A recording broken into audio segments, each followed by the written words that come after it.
The Nordlander is an Akula Vector line destroyer, which was captained by Commandant Svetlana Kov, who inflicted severe losses on the transhuman fleets during the Asteroid Belt skirmishes.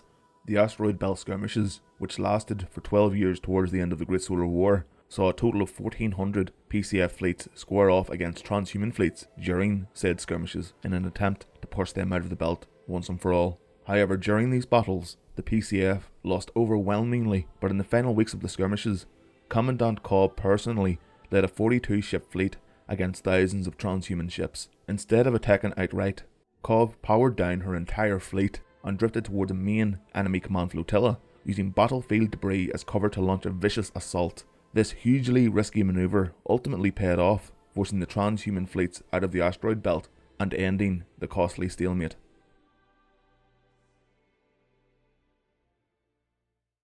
Hello there, fellow captains, this is Connor, and welcome back to Dreadnought.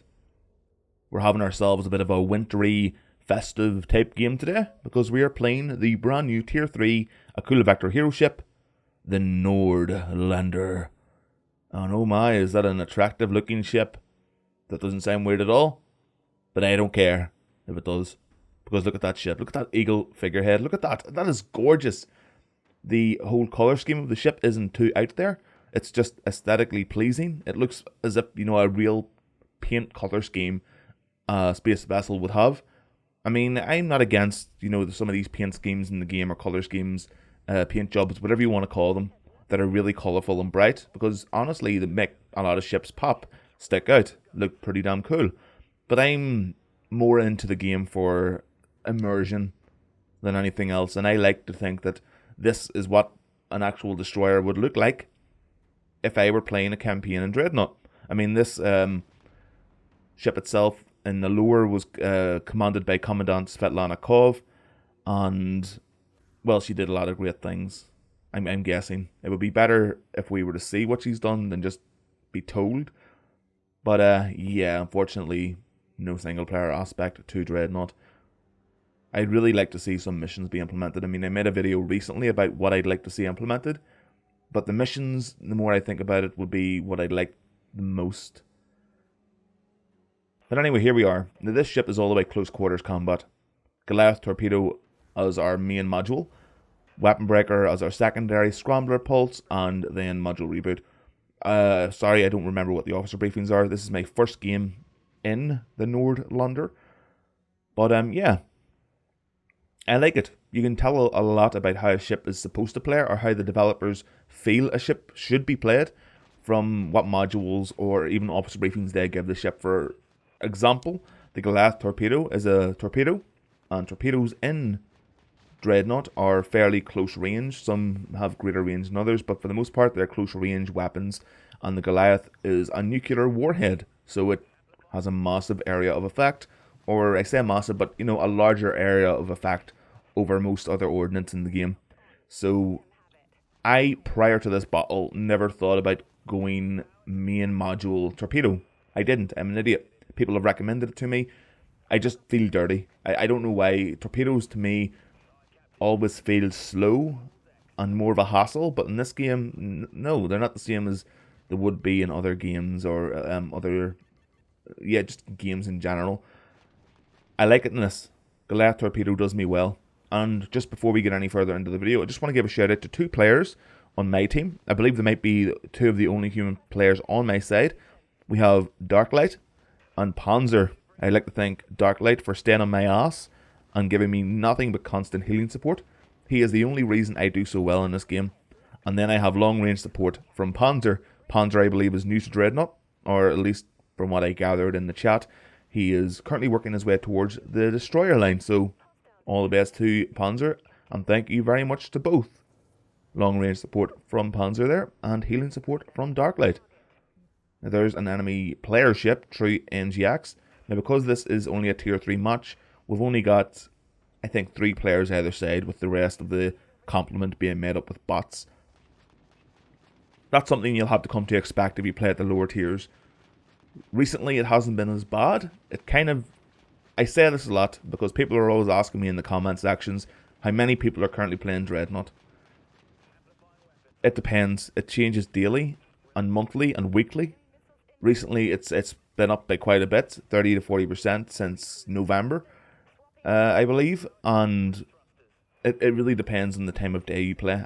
I find there's more players, human players that is, whenever I play in the early hours of the morning. That's like between 12 and 6 a.m. my time, which isn't reasonable to be staying up that late. I mean, I am more of a night person anyway, but most people, especially if you're in Europe, can't stay up to that time. It's just not reasonable.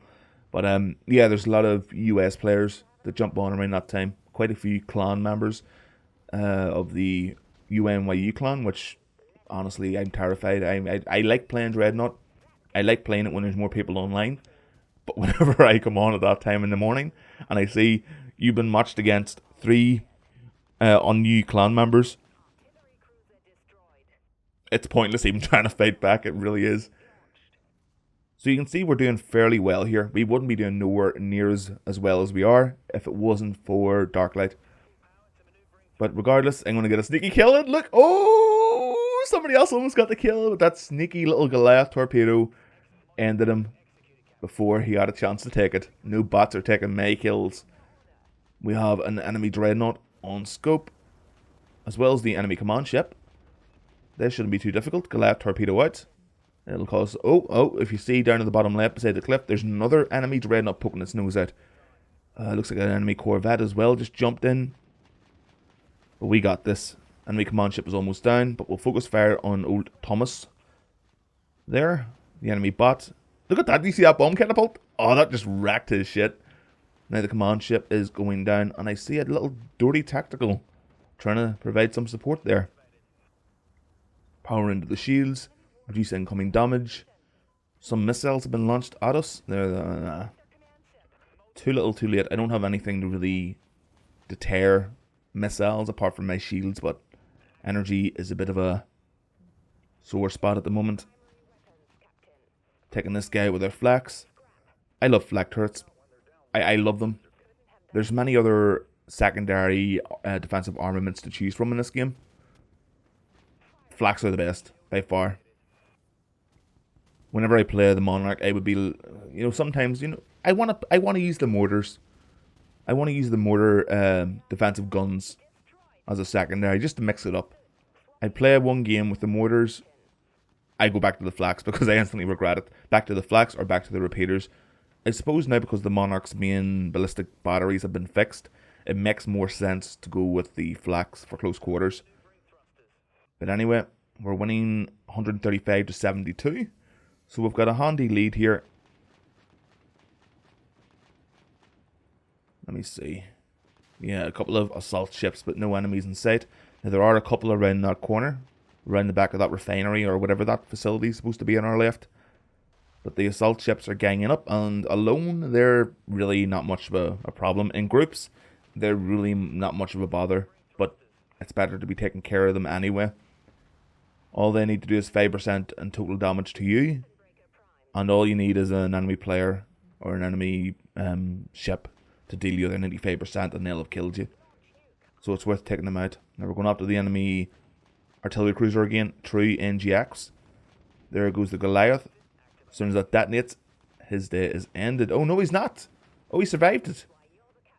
I wonder if he was outside the area of detonation, or if maybe something else was a contributing factor. I didn't see any little shield icon there to indicate like a, I don't know, an armor booster pulse or something, or an armor amplifier, lockdown, whatever. Got to take care of this enemy destroyer here before he does anything to our little support ship, our tactical Darklight.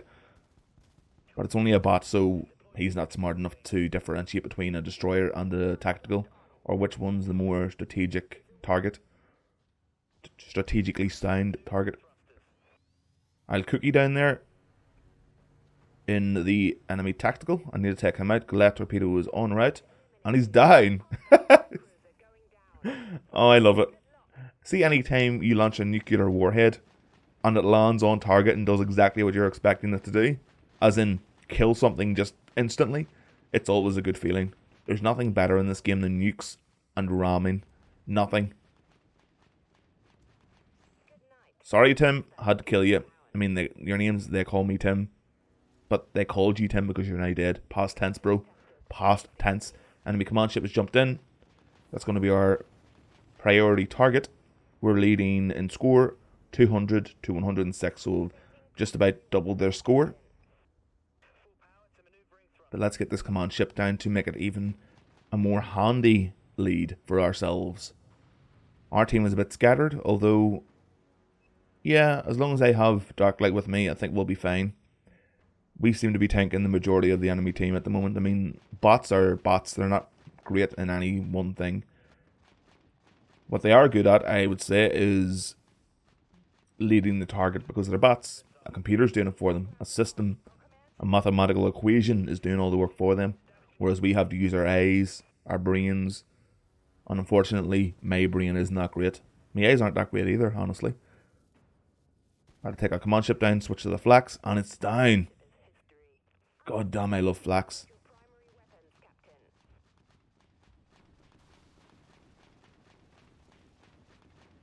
I don't understand the point in fighters. I mean, they're probably just there for a feeling that the battle's a larger scale than it is, but they don't really lend to anything. They don't lend to allied defense or taking down enemies. I really wish, what was it called again? I keep forgetting the name of the game mode. That game mode, Elimination, I think it was called, where you each had one ship per round. When you were taken out in your main capital ship, you had to choose between an interceptor, a bomber, a fighter, and there was something else.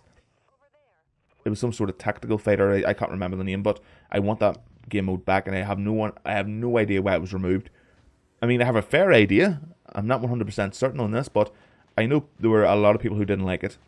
A lot of people didn't like that, you know, they rushed into combat and instantly got killed, and they blamed it on the game mode, whereas I like elimination because you have to be more strategic with your thinking.